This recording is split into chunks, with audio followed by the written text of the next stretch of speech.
પાણી જેવી સામાન્ય બોલાચાલીમાં ફરિયાદી વકીલ હોવાથી સત્તાનો દુરુપયોગ કરી એટ્રોસિટીની ફરિયાદ કરી આરોપીને પોલીસે પકડી કોર્ટમાં રજૂ કરતા સબ જેલમાં ધકેલી દેતા સબ જેલમાં જ આરોપીને માર મારતા સારવાર માટે ભરૂચની સિવિલ હોસ્પિટલ ખાતે ખસેડવામાં આવ્યો હતો। બનાવની મળતી માહિતી અનુસાર ભરૂચની જૂની મામલતદાર કચેરી નજીક આવેલ એકતાનગર સોસાયટીમાં પાણી બાબતે અરવિંદભાઈ ચૌહાણ અને અન્ય એક વસાવા નામના વકીલ સાથે બોલાચાલી થઈ હતી, જે ફરિયાદી પોતે વકીલ હોવાથી સત્તાનો ઉપયોગ કરી ખોટી રીતે અરવિંદ ચૌહાણ સામે એટ્રોસિટીની ફરિયાદ કરી હતી, જે પોલીસે ગણતરીના કલાકોમાં જ અરવિંદ ચૌહાણની અટકાયત કરી હતી અને કોર્ટમાં રજૂ કરતા એટ્રોસિટી જામીન લાયક ગુનો ન હોવાથી તેને સબ જેલમાં ધકેલી દેવાયો હતો, જ્યાં સબ જેલમાં સોહેલ નામના કેદીએ અરવિંદભાઈ ચૌહાણને પોતું મારવાનું જણાવી માર મારી ગંભીર ઈજા થતા અરવિંદભાઈ ચૌહાણને સારવાર અર્થે ભરૂચની સિવિલ હોસ્પિટલ ખાતે ખસેડવામાં આવ્યો હતો। ત્યારે સબ જેલમાં કેદીઓની દાદાગીરી સામે જેલર સામે પણ અનેક સવાલો ઉઠી રહ્યા છે, તો અરવિંદભાઈ ચૌહાણને સારવાર અર્થે સિવિલ હોસ્પિટલમાં ખસેડતા તેની સાથે તેની બહેન શીલાએ પણ મીડિયા સમક્ષ ફરિયાદી વકીલ હોવાથી સત્તાનો ઉપયોગ કરી ખોટી એટ્રોસિટીની ફરિયાદ કરી હોવાના આક્ષેપ કરી ભારે રોષ વ્યક્ત કર્યો હતો। પાણીની સમસ્યા બોલાચાલી બાબતે પણ એટ્રોસિટીની ફરિયાદ થતા એટ્રોસિટીની કલમનો ખોટી રીતે દુરુપયોગ થઈ રહ્યો હોવાના પણ આક્ષેપો થઈ રહ્યા છે। જો કે સમગ્ર મુદ્દે ફરિયાદ થઈ છે ખરી તે એક ચર્ચાનો વિષય બની ગયો છે। શું નામ છે? અરવિંદભાઈ મગનભાઈ ચૌહાણ। અરવિંદભાઈ, શું બનાવ બન્યો છે? કઈ રીતે કોણ દ્વારા તમને મારવામાં આવે છે?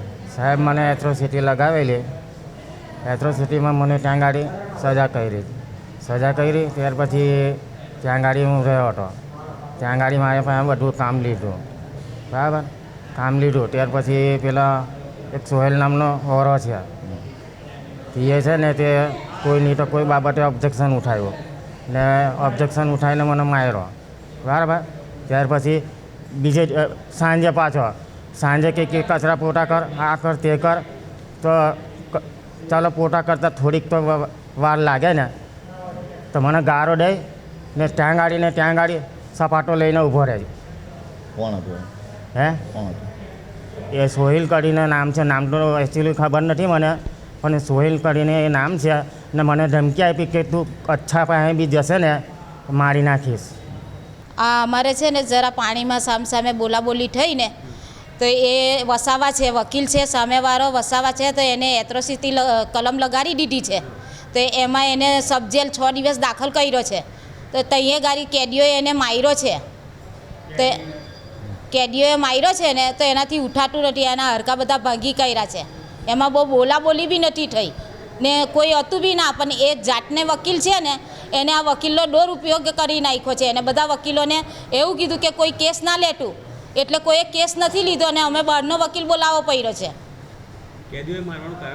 કેદીઓએ મારવાનું કારણ એ જૂના કેદી છે ને આ નવો કેદી છે, તો કે કચરા પોતા કરતો, મારા ભાઈએ કચરા પોતા ના કર્યા ને એના કારણે એને કેદીઓએ માર્યો છે કે કરવું જ પડશે। ત્યાં ગાડી વધારે કામ કરાવતા હતા, તો હવે આ ભાઈએ કામ કરેલું તો એ છતાં કચરા પોતા કરતા તો વાર તો લાગે જ ને, તો વાર લાગ્યું ને તો એ એવું કહે કે વાર કેમ લાગે છે એમ કરીને મારતા હતા સપાટા ને, એના આગળ પાછળ બધું વાગેલું છે, સપાટા વાગેલા છે એને।